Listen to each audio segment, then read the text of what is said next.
There's a lot to a NICU journey, and you can kind of talk about it ahead of time and prepare families. And that's one of the reasons we did an episode with Shawnee and her NICU journey, because in a class context, we're talking about birth. We're talking about skin to skin immediately. We're not talking about, and if your baby goes to NICU, here are all the things that could happen, because it's different for everybody, right?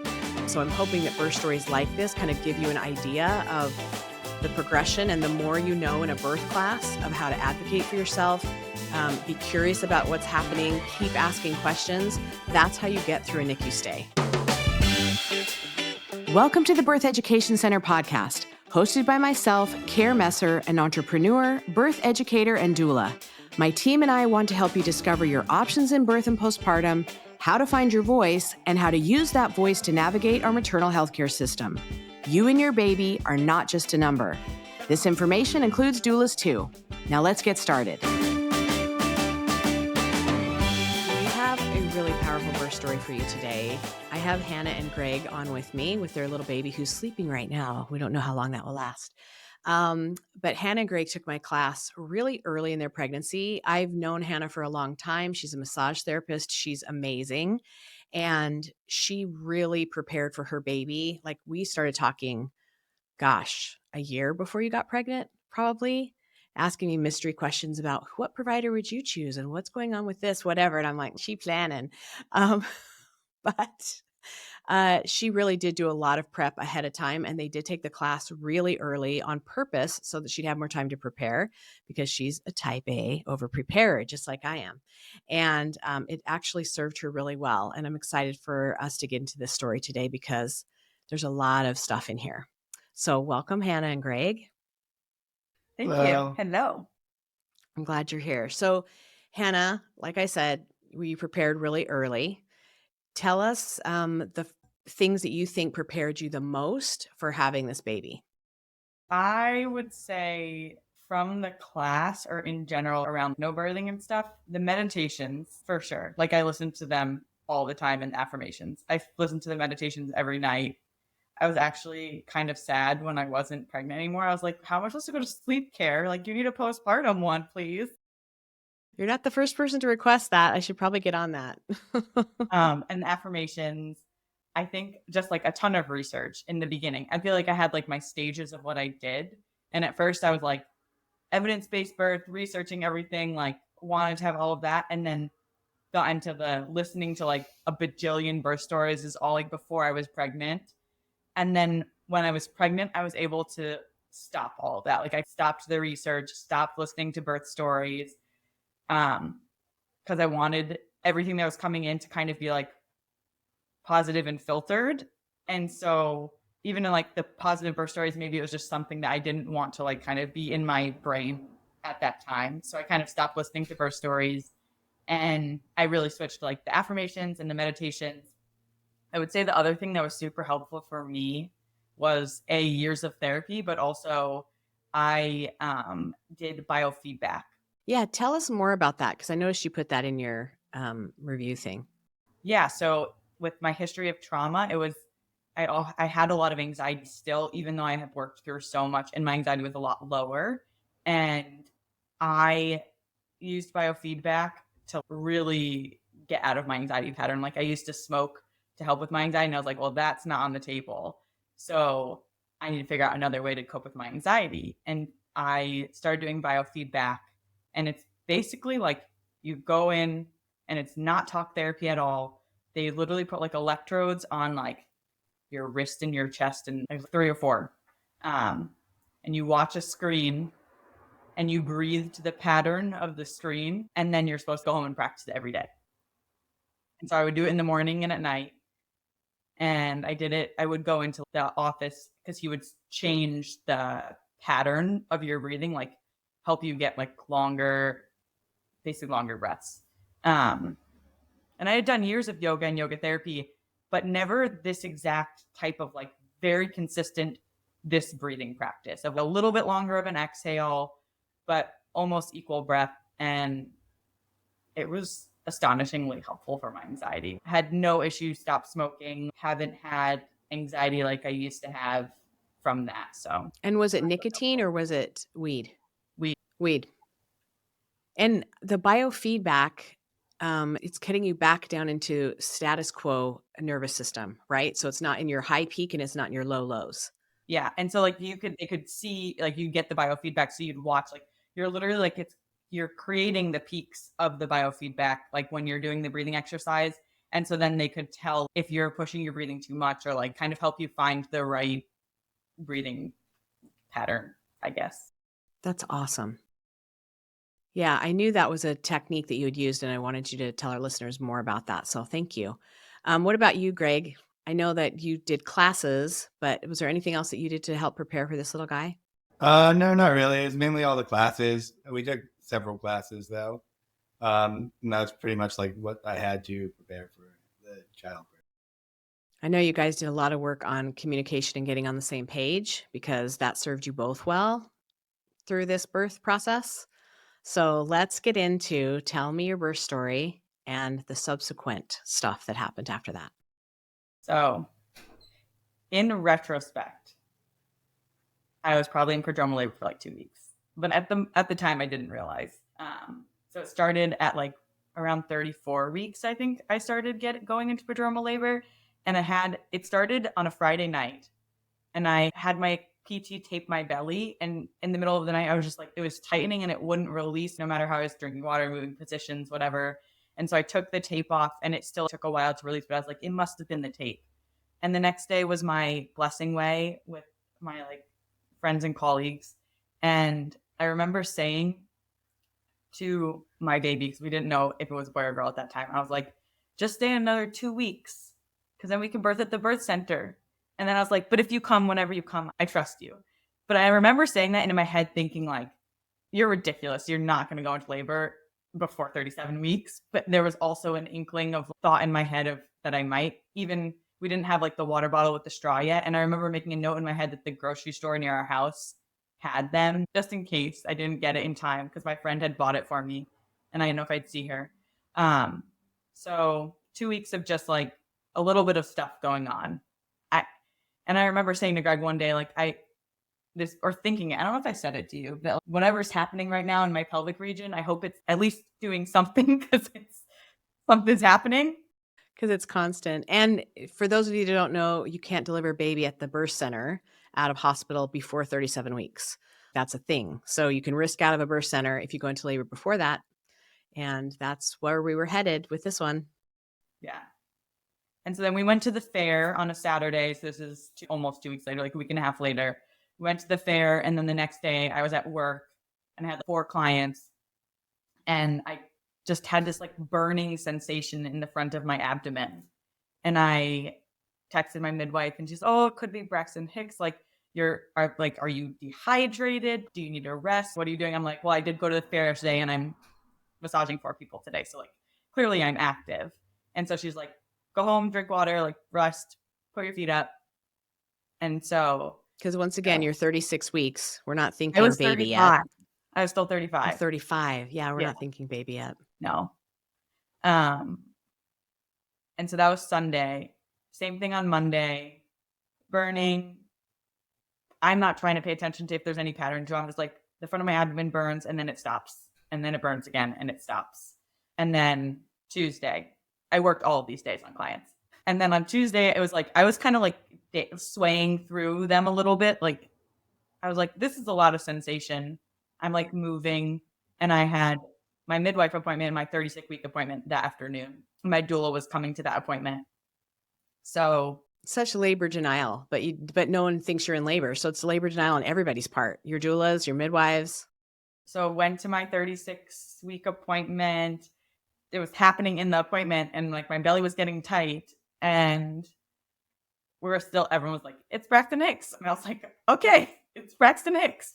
And she was like, go home, rest. I was like, oh, I'm getting a massage after this. Perfect. So I get to my massage, and my colleague, I'm, like, doing the intake with her, and I'm, like, literally, like, dancing in my seat.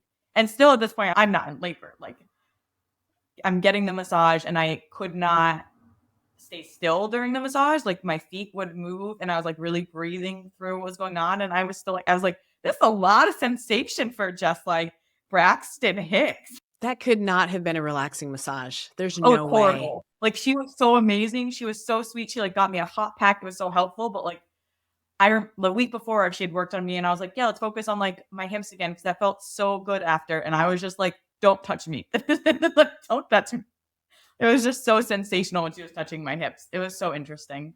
So then after, I went to the bathroom, and there was, like, a little bit of dried blood, and so I called my midwife, and she was like, "Okay, it could be nothing. Go home, rest, drink water, drink electrolytes, put your feet up."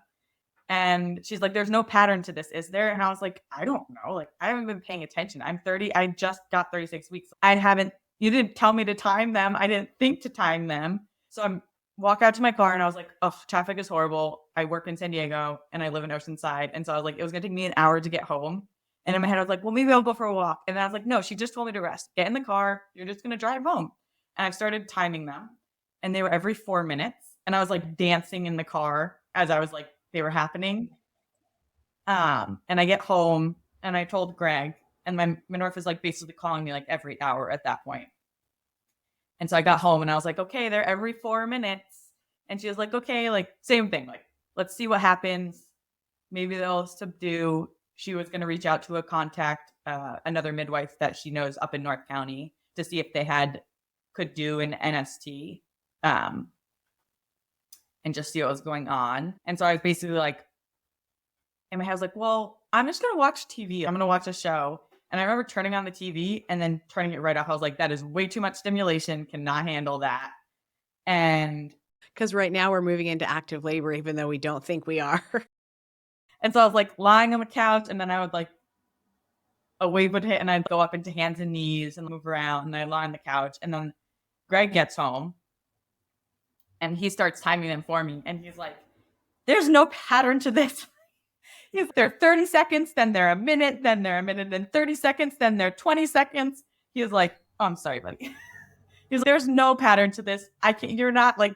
He was like Googling. He's like, "But the only thing is that you're having sensation with these Braxton Hicks. If they're Braxton Hicks by themselves, like you wouldn't be having the pain that you're having." And so that was like, but still, I think you were still totally in denial, right?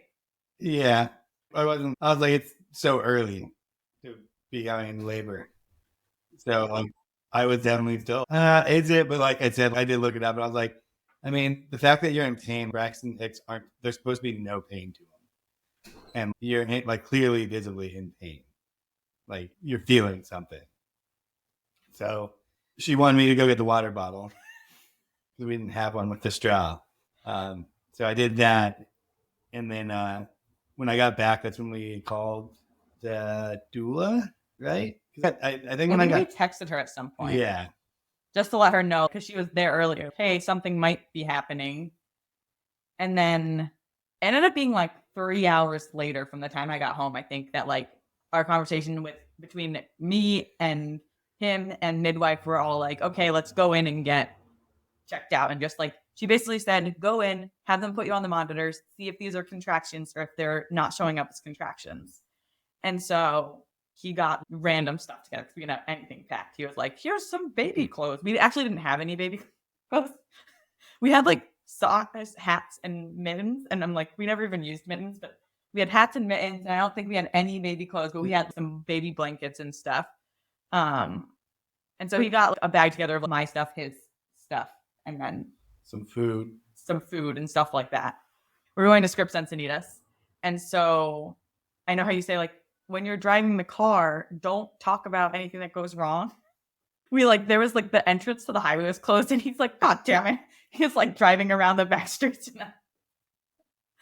But still, at this point, I was like, I don't even know if I'm in labor, like, still in denial. So we get to the hospital and we like walk in. You have to do the little call on the phone. We walk in, go to the front desk, and I was like, I really have to pee. Can I go to the bathroom? And they're like, let's just wait. Let's get you into a room first. They didn't have triage there, which was amazing. Like, there wasn't I'd heard all the horror stories about triage, and I was like, oh God, it's gonna suck. And they just brought us straight into a room. And I was like, I just want to make sure I'm not getting admitted. I want to just get put on the monitors. I don't want to do any cervical checks. I just want to see what's showing up. And so they're like, okay, we can do that. The nurses were super nice. They were amazing. And so we got put on the monitors, And she comes back in. She's like, so you're having contractions every 3 minutes and they're pretty consistent. The midwife thinks that we should check you so we can come up with a plan. And I knew I had risked out of the birth center. So I'm like, we have to figure out what's going on and come up with a plan. So I was like, can I meet the midwife first? And then there's, yeah, of course. And the midwife comes in. Did not like this midwife.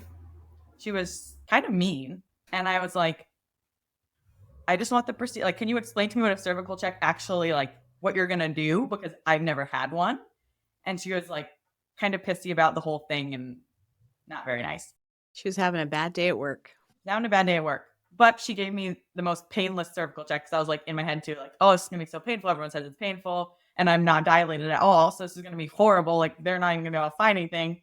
And so, and then she was like, okay, you're 5 centimeters dilated, 90% effaced, and baby was at, I think, -2. So he was still pretty high. And she was like, you're in active labor. And I was like, oh, okay. Well, that's a thing. And so then they had to do the other strip where the 15 minutes to put the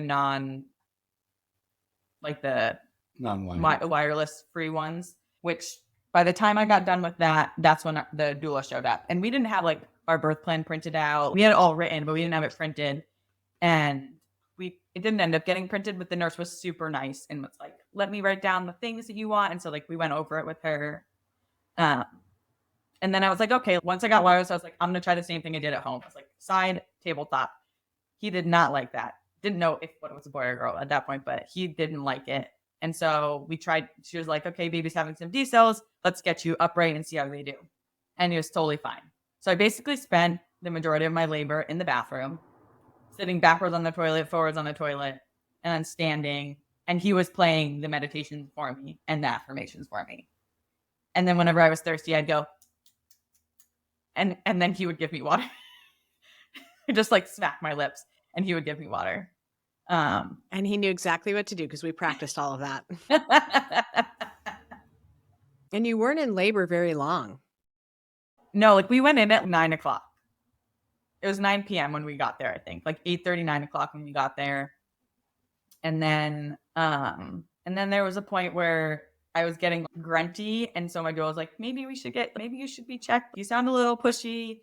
And we like pushed it off a little bit. And then we got checked. And once she had said the dilation stuff out loud the first time, I was like, oh yeah, I forgot. I don't want to know that. And so I was happy that I found out the first time because I was like way farther than I thought I was. And then I was like, I don't want to know. But then when they did the next cervical check, I heard them, even though they were not supposed to tell me. But I just ignored it. I was like, I didn't hear anything. But I'm pretty sure I was like 9 centimeters with the cervical lip and 100% effaced. And I was getting like tired because I was like upright the whole time. And my doula was like, let's get you in the shower. And I was like, the shower sounds hot. I'm hot. That sounds horrible. I have no interest in it. No, thank you. I wasn't as nice probably as I'm saying it now. I was like, no shower, no hot. Yeah, no, I couldn't even really touch her. Yeah, he would touch me. I was like, you're too hot. Please stop touching She's definitely like, everything's too hot. It's too hot. It's all too hot. And so she was really against the shower. Yeah. And so just kept kind of laboring. And then doula came in again and was like, because I had asked her like, hey, can you just watch the monitor while we're in the bathroom? Because she could see like whether he was tolerating my positions, basically. She came back in and she was like, Hannah, you're getting really tired and I really need you to get in the shower. And so I was super reluctant, but I finally did it. And then I was like, why did I fight this for so long? It was so amazing. The sensation was totally changed. We can adjust the heat. It doesn't have to be scalding, right? Yeah. And it was warm, but it was so amazing. And also standing in the shower, the pressure like on my like rectal pressure changed a lot. And so that was also an amazing relief.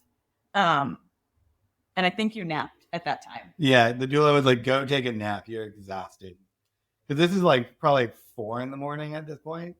And then shower woke me up a bit. She had been trying to get me to eat. And so I finally I took like maybe like 4 bites of a bar. Like I was like slowly eating it. And I loved this bar and it tasted like, you know, the original Power bars, like the gross ones that taste like chalk. It tasted like that to me. I was like, this is disgusting, but whatever. I consumed some of it, not much. And then I got tired again in the shower. And so I was like, I just want to try to lie down. So he was in the bed and I was like, I was going to try to snuggle him. It was not an effective snuggling session, but I did end up taking over the bed. And I was like, at that point, I had the thought in my head when I was in the bathroom, I understand why people get epidurals, one. And then when I got out into the, like to the bed, I was like, how do we get this baby down? Like I was ready. I was like, can we get the baby down? And so we did like sideline with a peanut ball. And at this point, once I got sideline with a peanut ball, I was like trying to sleep. I don't think I slept at all, but my eyes were closed. I was like complete no outside zone of interaction. Like I don't think I talked to you at all. I don't think so. I don't remember. And so shift change happened. The new midwife and nurse came in. And I remember the midwife being like, she sounds really pushy. We should check her. She might be ready to push and meet her baby. And I just remember I just started bawling. And I was like, I'm ready to meet my baby. It's like so ready. And then she was like, baby's having a little bit of heart decels. So she gave me the option of, we can break your waters. No, actually, she wanted to check me first. So she checked me. And I was the same. And so she's like, baby's having some heart decels. There hasn't been a lot of progress. So let's either we can break your waters or we can try position changes. And I was like, how long can we try position changes before you break my waters? She was like 20 minutes. So that's what we did. They turned me on my other side with the peanut ball in a different position. And I had this contraction that was like forever long and intense. And then they switched me again to the other side. And then they were like, put me on my back. They were like, let's try your back. Sometimes baby likes when you're on your back. And he didn't like anything. And so then they were like, okay, can we break your waters? And I was like, yeah, go ahead, break my waters. And they broke my waters. And then I started pushing right away. And she was like, push with your body. She did give me some like physical pressure, like touch to where I should push. And she was like, push here. And that was actually really helpful. And then at that point, I was like, this is a break. It felt like a break compared to the contractions, which after talking to my doula about the length of time in between my contractions, I was like, oh, I wasn't really getting a break in my contractions were a minute and a half long. Interesting. I felt like pushing was a break too. Yeah, I totally agree with that. And so pushed for like 23 minutes-ish. I remember his head came out and they were like, baby's head's out. They asked him if he wanted to see. I was like, he's going to throw up a few lugs. My eyes are still closed at this point. I have not opened my eyes. I didn't know who the doula or who the midwife was or the nurse was. And I think they asked, I reached down and touched his head. Everything seemed fine. And then his body came out. And then he announced that it was a boy.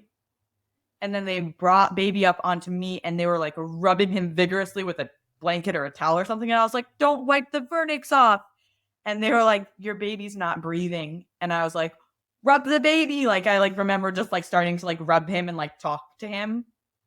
And then like right away, like a million people came into the room and they brought him over to the warmer and they started doing CPR on him.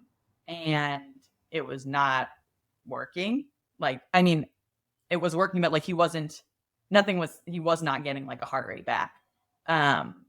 In going back on his records, I know they tried to intubate him right away, but it failed. So he wasn't intubated for 3 minutes. All of this was in the room. So he wasn't intubated for 3 minutes. And then I remember them being like, he has this pulse. Like he started having they could feel some pulse running. So they'd be like, he has his femoral pulse or whatever. My nurse was super nice and was like kind of translating everything to me across the room. Like she was sitting with me and my midwife had her arms on my legs. Like she was just, actually, no. First off, she was right away was like, your placenta's coming out. Can you give me a little push? So placenta came out and then she was like checking my, like to make sure I wasn't bleeding too much and stuff like that. Where you were like on the right, but did you go over to him at first? No, I went over to him like right you, away. Right? Yeah. So I went over and I was next to him as they were like doing CPR and all of that. And then everyone came in and you got kicked away. No, they all came in before. Oh. So I went over when they were doing all of that. So you were still next to him? Yes. Okay. And then I got kicked away. And my doula was on my right side.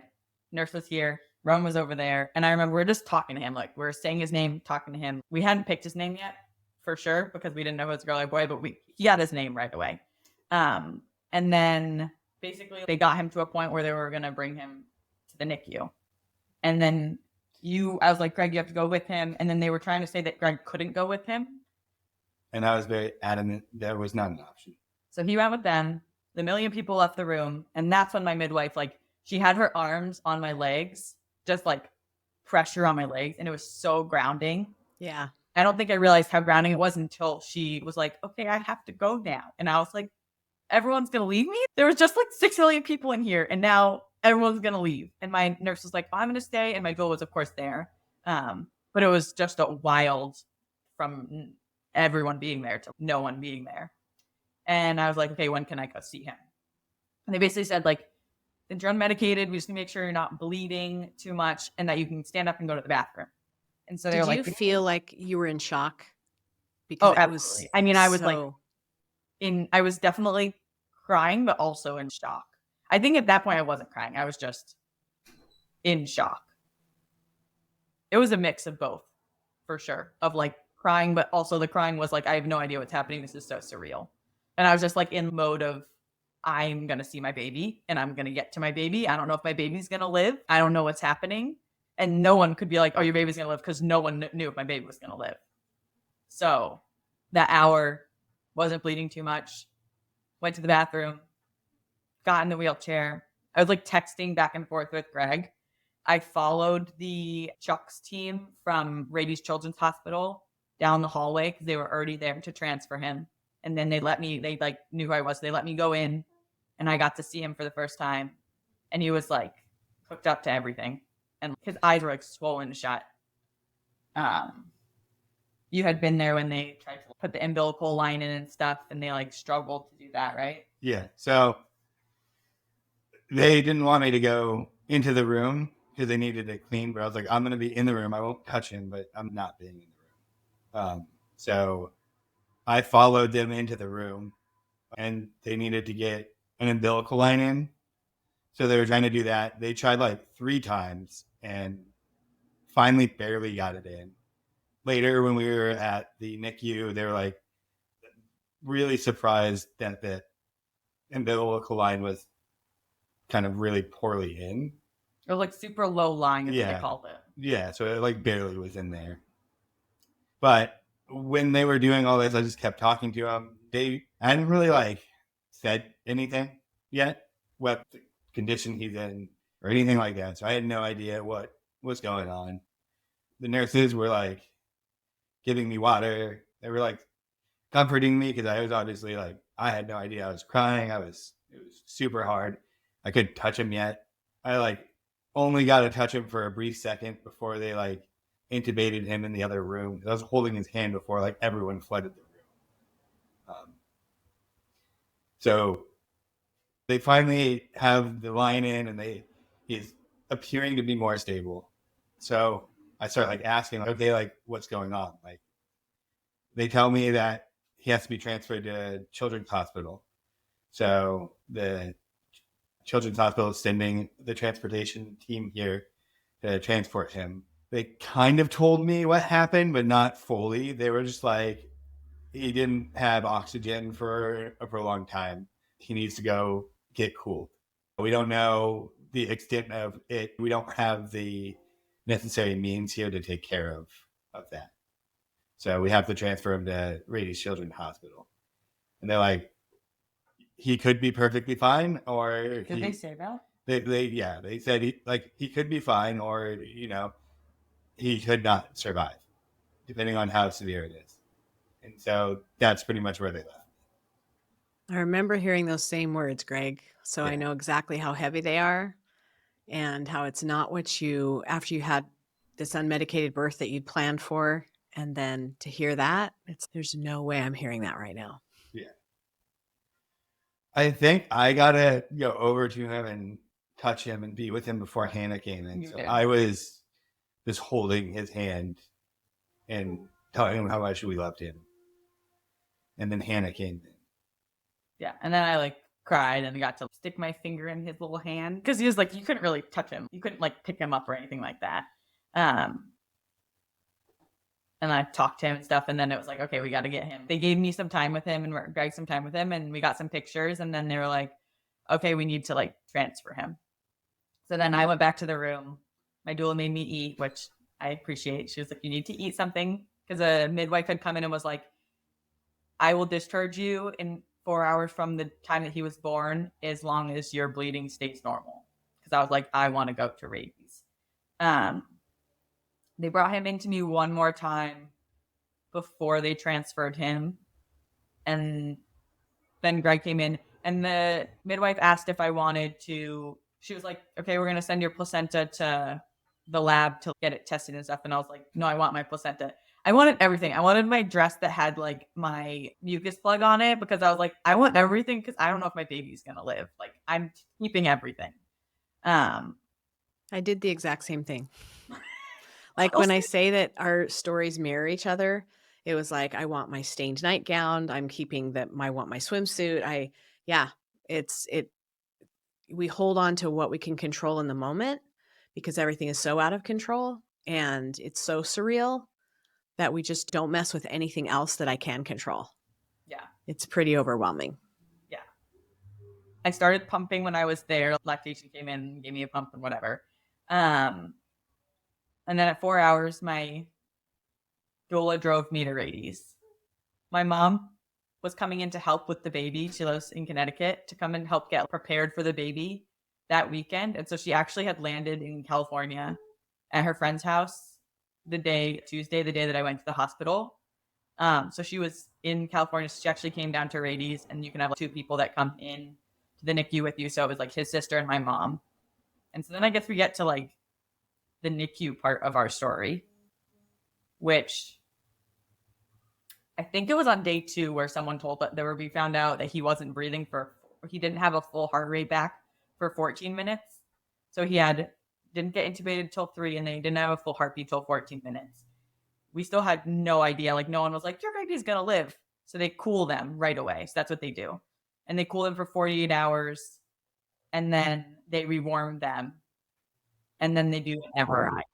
Yeah. And the reason they cool them is to stop any brain damage from happening, to give it time to kind of recover.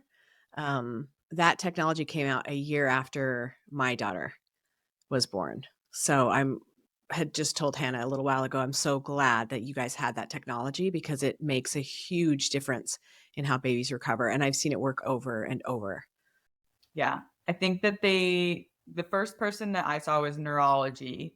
And I think that, what was it, like a 20% chance that it doesn't work or something? Yeah, the rate of success for cooling a kid is extremely high. It's like an 80% chance that it actually does help and stop a lot of the brain damage from occurring, and like a 20% chance that it does nothing. And they were not sure what it was going to be. They like were even like, he might be that 20%. They told us that initially, like when we met them. And that 20%, if brain damage happens, because after 10 minutes of not breathing, that's when brain damage started to occur. So there was 4 minutes that some form of brain damage had occurred. But the cooling process is to prevent anything else from happening. Because when the brain goes into that, it will start having seizures. It will start shutting itself down and try to protect itself. And you guys had 14 minutes of no oxygen, and my daughter had 30 seconds. Yeah. And look at the difference. That's so wild. Isn't it crazy? And that's one of the doctors had told me that too at the hospital. Like some babies, might lose it for 6 minutes and they're 100% fine. And yours might be 30 seconds or less and not. Like we don't know. And, my belief is it was exactly how it was supposed to happen. And I don't question it because it was what got our family to where it is. So I don't question it or second guess it. Did I mourn it? Yes. But I don't question it. So then I guess the big thing that they're watching for, that they explained to us, is we're watching for seizures. So basically he's naked on a cooling pad and they have a cap on his head that it's called an EEG. So they're doing like monitoring of his brain activity. And they have a camera on him 24/7 that someone's watching to like make sure if he's showing any signs of a seizure. Since his umbilical line was so low, they had to end up putting in a PICC line in his arm. So as day 2, they were like, okay, he's doing super well, breathing, like he was intubated. And so they were like, we're going to extubate him. We're going to put the PICC line in. And so they extubated him and put the PICC line in, and then he went apneic. And when I came back in, because you can't be in there during those procedures, when I came back in, the respiratory therapist made a really bad joke, and he was like, yeah, your baby just like stopped breathing on me. Like he joked about it, and I was like, and then of course it happened again. So we had 36 hours of him just having apneic moments. Him and Greg and I were basically, over the 3.5 weeks that we were there was someone always with him. We slept in the chair, and we would like alternate every 2 nights. We would switch who was like there. Because like I said to you this earlier, I kept hearing in my mind, like you talking about like how much like skin to skin and being there, they know you're there. I was just like, I don't care if we can't touch him or we can't pick him up. We're going to be there. We're going to talk to him. We're going to read him books. We're going to sing to him. We're going to, like we touch him as little as you could, but he's also preemie. So they were like, don't stroke him. Like we had to be very particular about the way they were touching him because it can be overstimulating. And he was already, they put them on pain meds because it's painful to be cold. And so the big things for him were like his breathing, his eating, because they can't eat when they put them on, they call it like TPN. And like after a couple of days, they put him on lipids. They gave him fat. And then it was day 2, I think, that he had some seizures that they saw. So they put him on seizure medicine. And then it was just like, it wasn't until day 4 that a nurse practitioner said to me that she was like, your baby's going to live and you're going to bring your baby home. And I was like, I remember just crying and being like, I'm okay. Yeah. Because no one said anything. Like they didn't give us anything. There was nothing. There wasn't like, and maybe there's a part of me that was afraid to ask the question of like, is my baby going to just arrive? I also think at that time, it is super hard for them to even tell you because you don't know the extent of damage to his brain. They could tell you that he's going to go home, but he is in the beginning, like when the first day, he was doing great. The second day, I think, in my opinion, taking him off the respirator and doing the PICC line was too stressful for him. And it sent him into a worse place where he needed the ventilator. And I think it kind of caused the seizures because he had already had so much trauma, and then getting a PICC line is not the greatest thing. And then they're removing something that's helping you. So his body's starting to work more, and then his body freaked out. So that's kind of what I think. There's no proof of that, but it's also very hard for a nurse or a doctor to be like, yeah, your baby's going to live when we don't know what his brain looks like. Yeah, he was having a lot of trouble with breathing stuff. It was the thing that kept him there the longest. But the scary part of the breathing was just the apneic moments. And that was only for like 24 hours. And then it went away. And yeah, that was the thing that kept us in the hospital for 3 weeks or 3.5 weeks was his breathing. But the doctors kept saying like, this is more associated with being a premature baby than it is with the brain damage. It took them a while to figure out what it was. First they didn't know if it was neurological or if it was just like his prematurity, but they did establish that it was prematurity. Yeah, it's tricky because there's just so much in front of them to be reading, right? What is the normal? Like he's checking all these boxes, but is he checking these boxes? Yeah, that's a really hard position to be in, and nobody wants to say your baby's going to be totally fine if your baby passes away right then. Yeah. So it was day 3. So once they rewarmed him, then we're able to hold him. And I remember I'm like waiting, and they're supposed to bring him down for the MRI. And they're like, we're going to take all this stuff off him before like at least like the head. They wanted to take the EIG off before I held him. And they were taking so long that the nurse was super nice. And it took 3 people to get him to me, but I held him for the first time.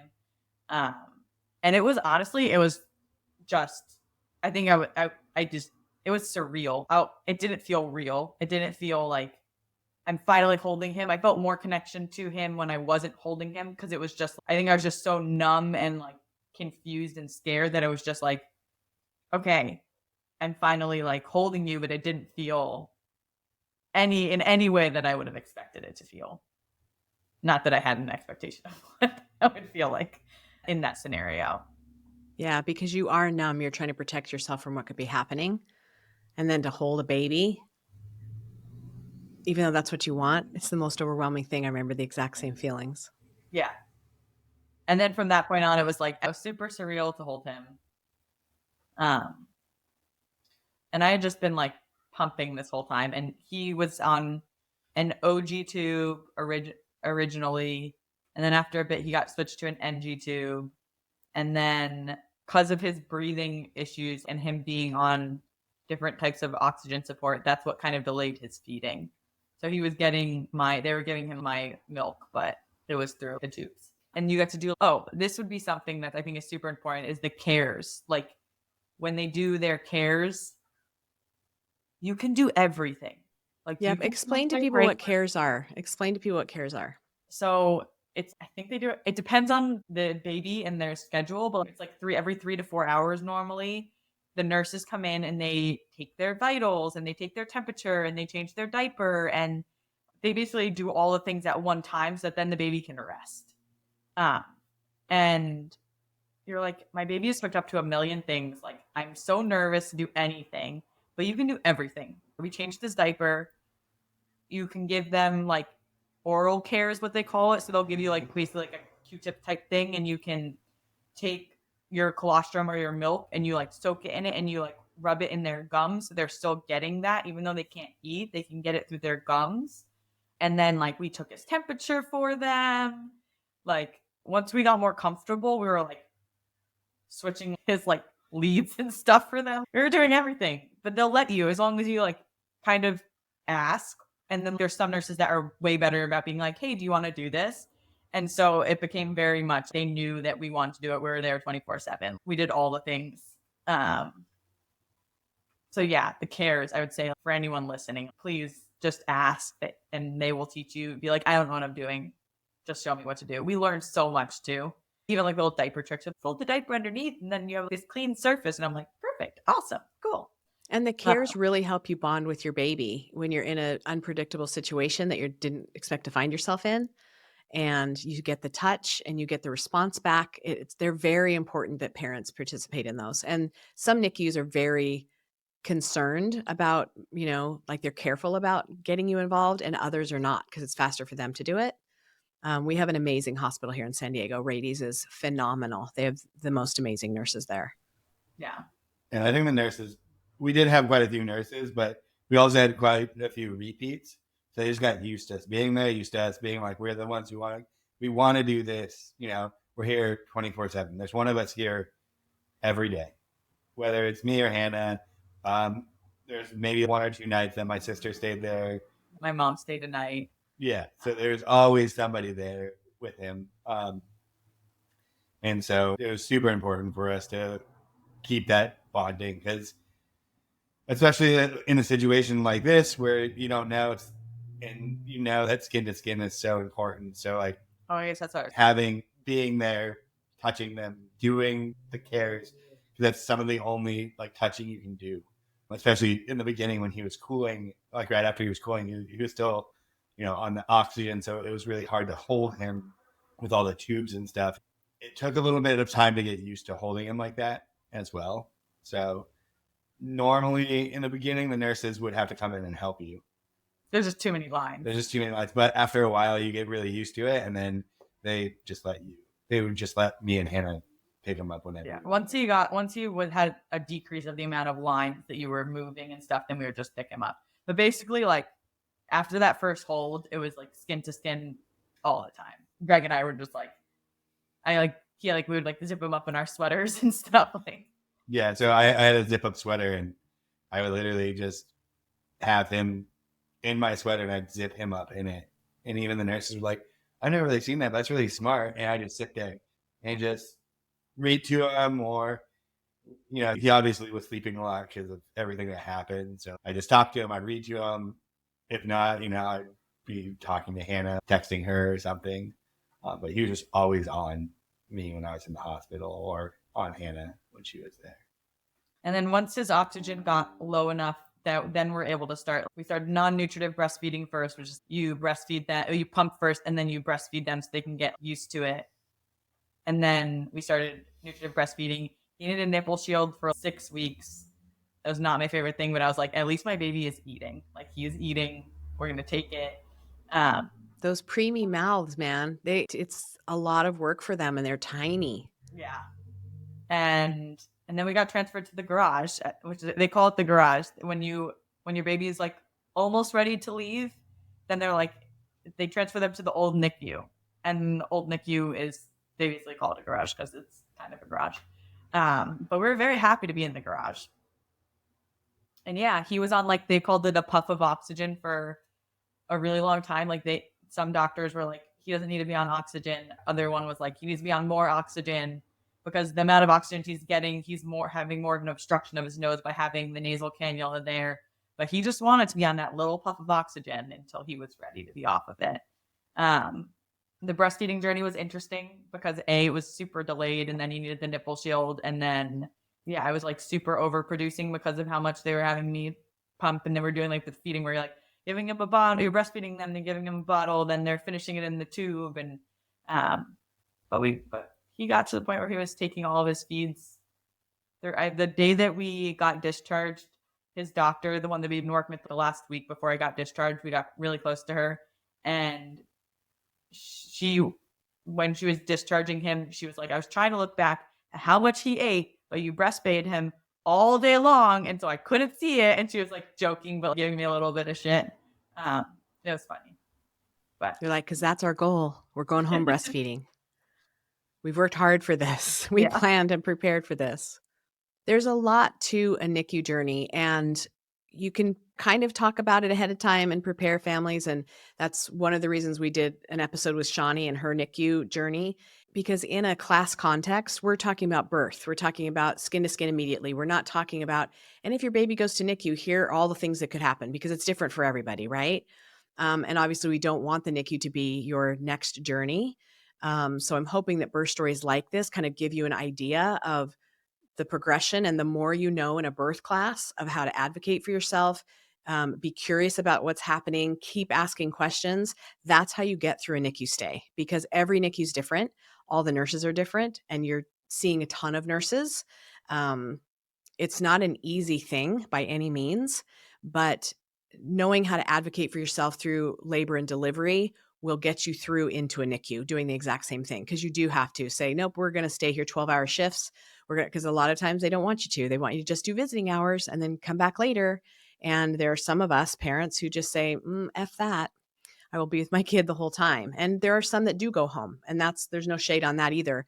It's just depending on what your particular family needs.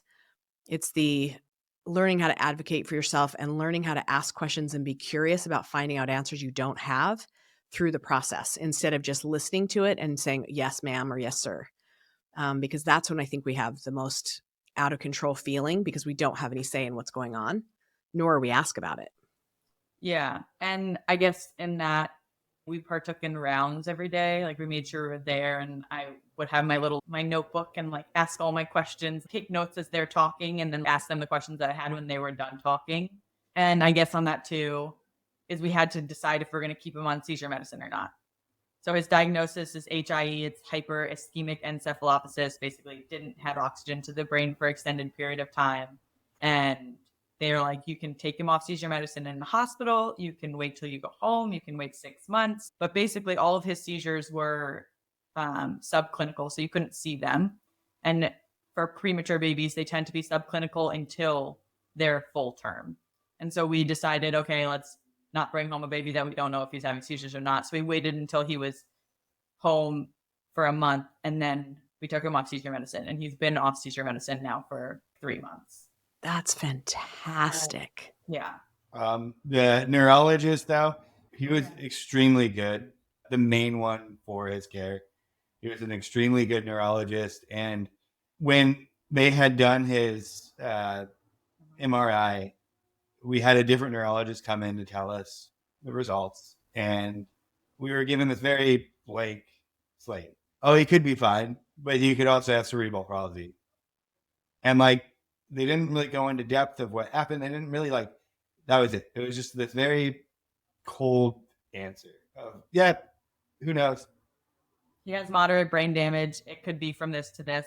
And Greg was like, I don't want to see that neurologist again. So we like told them, and we're like, hey, we want to see we want to see this specific neurologist. And they totally were fine with it. Like they sat with us, they did the thing, they made sure that it was that neurologist that we were talking to from that point on. So You always wonder about bedside manners like that.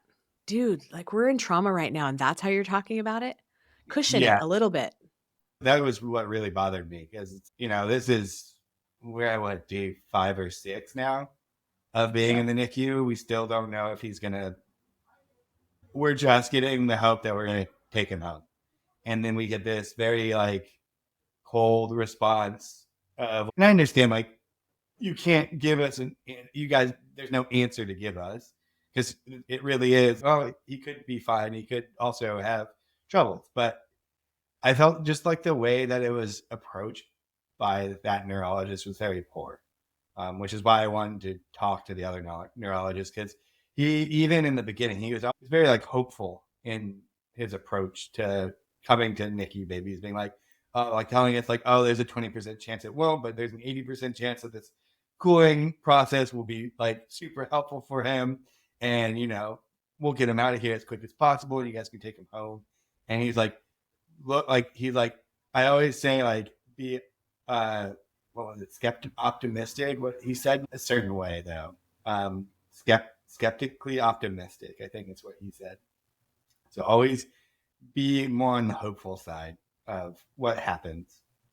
So when we had the meeting with him, he, it's not that he gave us, oh no, your kid's gonna be fine. He was like, no, you can't tell what the severity of it's going to be. But he was also like, but what a lot of parents do wrong, especially in this situation, is they go home and they don't treat their kid like they would if this didn't happen. And he was like, that's so important when you go home to do exactly what you would have done if you didn't stay in here, because that actually could cause more damage to him.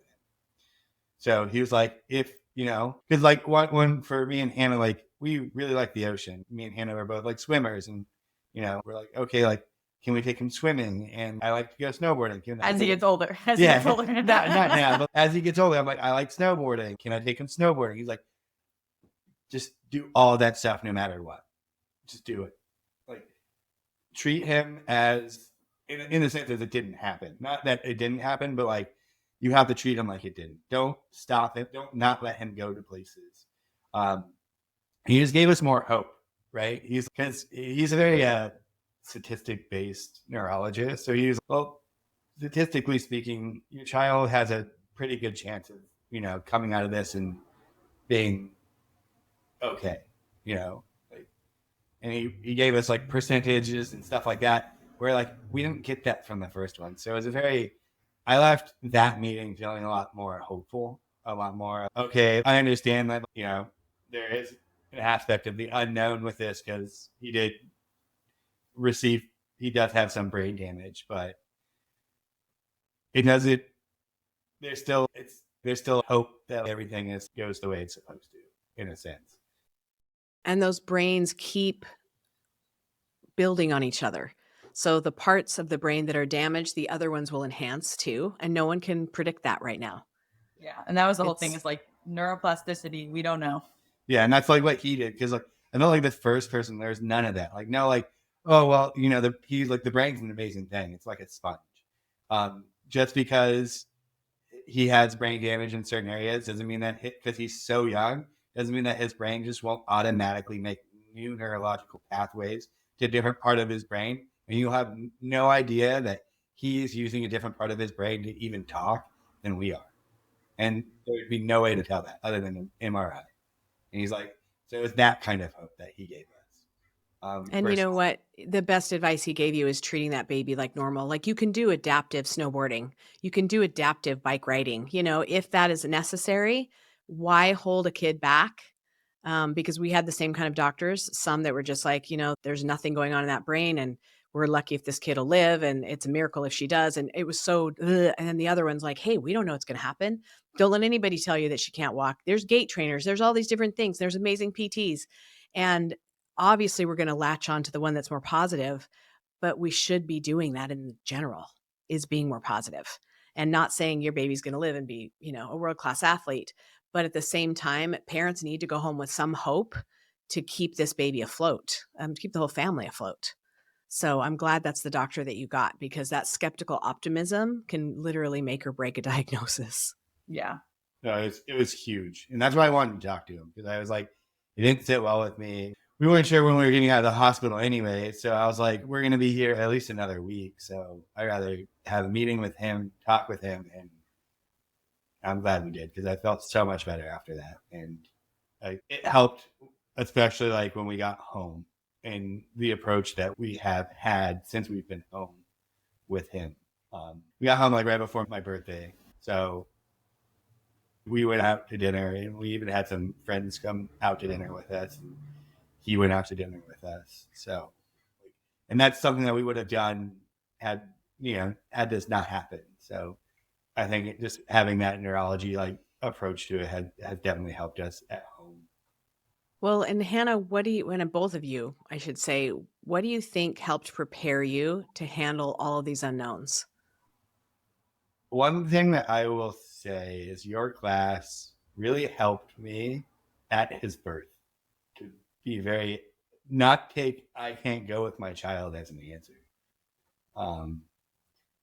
I know I was extremely emotional, and I saw my child not breathing in front. That was the first visual I saw of my child.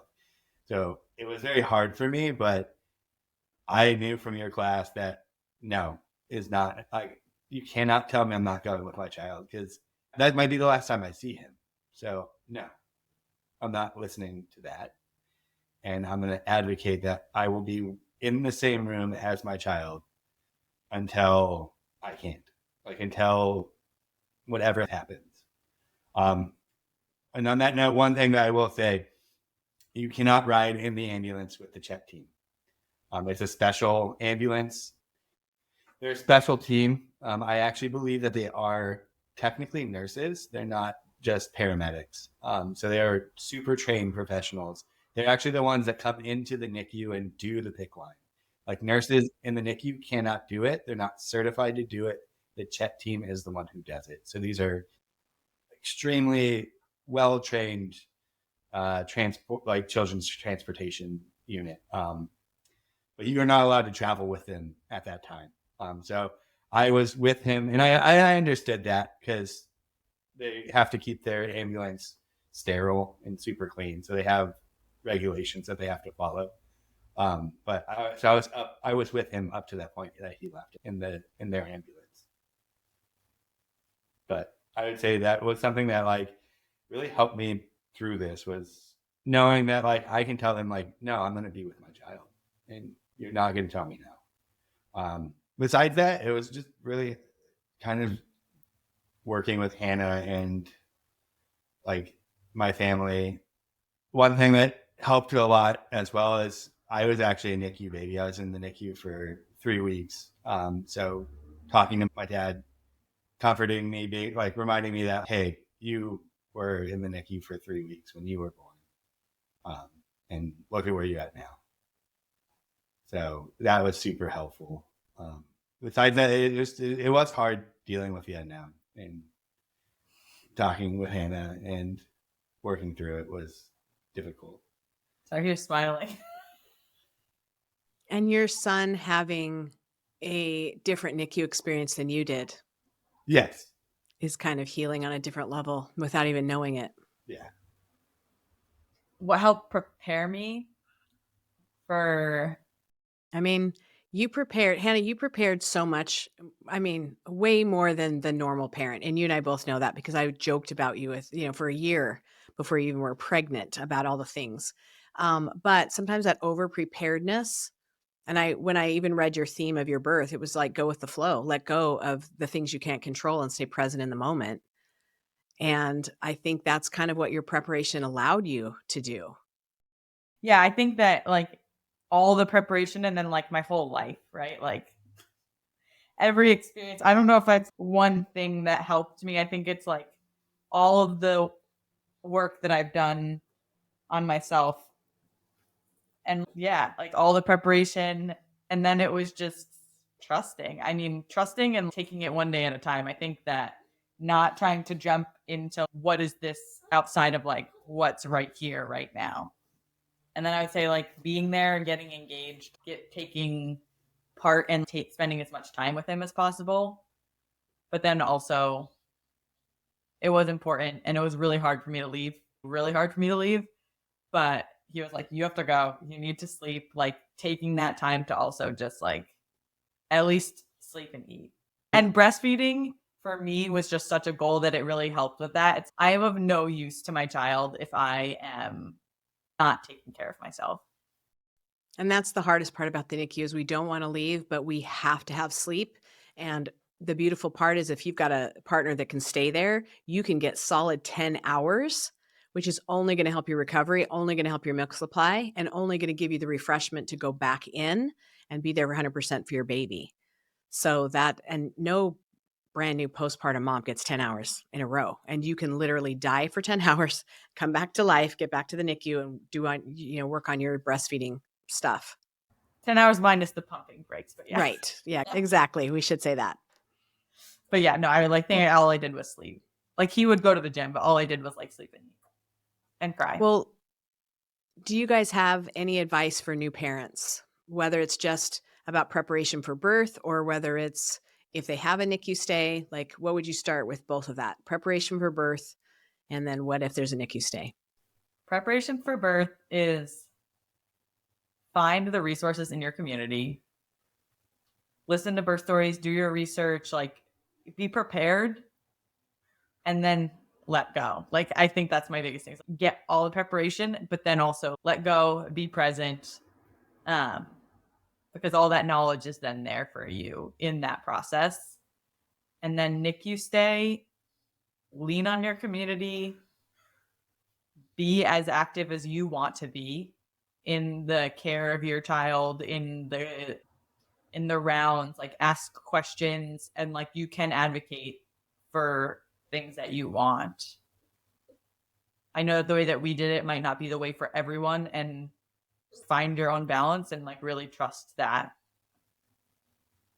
But yeah, advocate for what you want to be that balance. For me, like obviously, Hannah and how she plans everything out. It was extremely helpful for me to take all the classes. Like your class, we went to the ones that are midwife offered. We went to the ones that are doula offered. We went to class after class. It's super important. Another thing I would say is write birth plans for everything, because we did. And we even had a birth plan that if she had to have a C-section. And obviously, you can't plan for everything. You can't plan for what happened to him happened, but be as prepared as you can, because taking those classes and knowing that if we did get transferred, if something did go wrong, I was going to stay with the baby. That was in our birth plan. And there's no way someone's going to tell me no. We had that written in our birth plan. That was what it was. So that, I would say, especially being like the male in the situation where your partner is giving birth, is talk to your partner, make sure that you guys are on the same page. If something like this does happen, you can have some form of it in your birth plan, which is, I was going to stay with him no matter what. If we stayed in that NICU and we didn't get transferred, I would have never left that room until Hannah was there, and that we were a family, and that Hannah could stay there and I could leave. As far as it goes for the NICU, it's similar to what Hannah said, always, but I would say, as the neurologist said, always stay optimistic. You never know the outcome. You never know what's going to happen. I know it's hard, and I know me and Hannah are lucky that the situation has unfolded the way it has so far. It's not always so happy ending for everyone, but really focus on yourself, taking care of yourself, as well as making sure your partner is, and that you guys are taking care of your baby in whatever form that is. Mine was making sure that Hannah went home and slept, it was really hard to get her to leave. And I had to sit there and talk to her. Finally convince her to go home the first night. And I stayed at the hospital the first night. And then we kind of got into a rhythm where we were switching. And as Hannah said, she would just go home and sleep and cry. I would come home. I would go to the gym. I might go jump in the ocean. I would also cry sometimes. I found a little bit of relief sometimes just being in the house by myself, away from everyone. Because I knew I was going to go back and I'm going to be surrounded by people. I'm going to be in this environment that alarms are dinging. I'm not sleeping there. Like when I'm there at night, I'm not really sleeping because things are going off. So being home, getting some sleep, being away from all of that, and just kind of like finding things that would help regulate my nervous system. So that's what I would suggest to people. Like mine was working out, or going swimming. Some people's maybe it's just playing video games or whatever it is. It's important. Yeah, it definitely is self-care when you have a baby in the NICU because you're not good for anyone or your baby if you're not taking care of yourself. And it's the hardest time to take care of yourself because you don't want to be there doing that. And I'm not sure if we mentioned this, but they think the cause of the lack of oxygen was a placental abruption, correct? Oh, yeah. So that's what they think. Because the placenta came out super fast. And that's like that was the explanation for it, is that it was because there was also a gush of blood when he came out. And which could have explained the burning. That's what I was wondering, but I asked, and so I'm still interested in that. I'm going to have a follow-up with the midwife that delivered him, but the initial response from the midwife was that could have just been the way that I was experiencing contractions, but I'm like, that's so weird. And I've had moms experience burning. Yeah, I've had moms experience burning as their feeling of the sensation as well, and they didn't have an abruption. I had an abruption, and I didn't feel the burning, but yours was very consistent, and I don't know. And my placenta came out as fast as yours did, so I get all of that. But anyway, since we hadn't addressed that earlier, I wanted to tell everybody because they're probably like, well, what happened? And I thought you and I had talked about it, so that's why we wanted to make sure it was in there. Well, thank you guys for being here and giving us some optimistic hope and some inspiration for any NICU stays that show up. And I can see him because I'm, watching him. You guys will see him on YouTube if you want. He is absolutely adorable. He's 3 months old now, and he's doing amazing. Thank God we have the technology we have nowadays. And thank you guys for coming and sharing your story today. Thank you, Care. Thank you. And we'll see everybody next week. Thanks for joining us today. And remember, it's your body, your choice, and finding your voice is your power. Be sure to subscribe to our YouTube channel, follow us in all the places, and go to birtheducationcenter.com for our blog and more online education classes. And we'll see you next week.